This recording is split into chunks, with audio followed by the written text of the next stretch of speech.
Fall flavors, a ton of protein, and ready in under 30 minutes. Let me show you how to make this sweet potato and black bean skillet. Let's get started.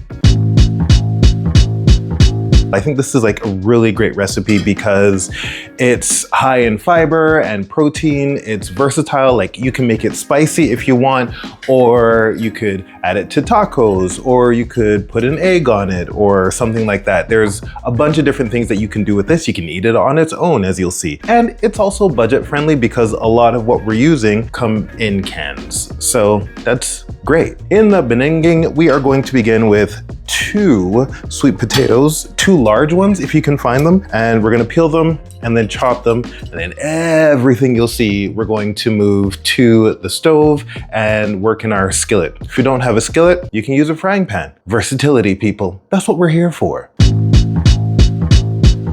So while we're waiting for the sweet potatoes to cook through, which is about 10 to 15 minutes, we can get everything in place to go. 1 large onion, chop that up finely. Again, up to you how fine you want it. I don't mind a couple of large pieces of onion. I love onion, so I'm using a whole, and it's gonna be chunky. Looks good to me. All right, onions done. Then you need 1 large can of black beans. I am using 540 milliliter can of black beans. Draining time. Black beans, done. Then you're gonna need 1 teaspoon of dried paprika, 1 teaspoon of ground cumin, and either 2 cloves or 1 tablespoon of minced garlic. All right, this is all ready. Let's head on back to the stove.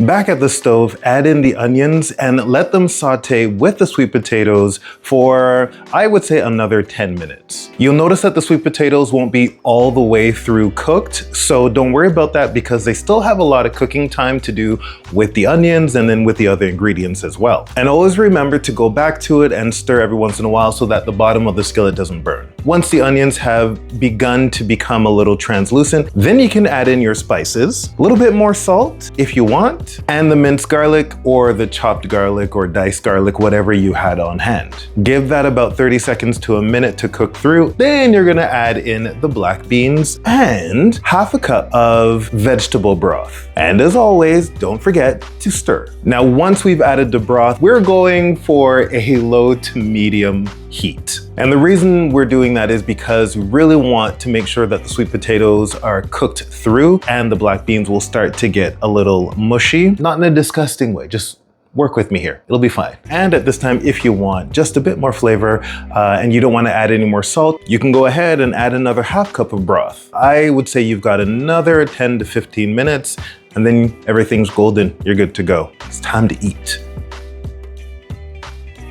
Cheap, 1 pan, lots of flavor, and plenty of plant protein. In my opinion, this is autumn comfort made simple. But let me know what you think in the comments below.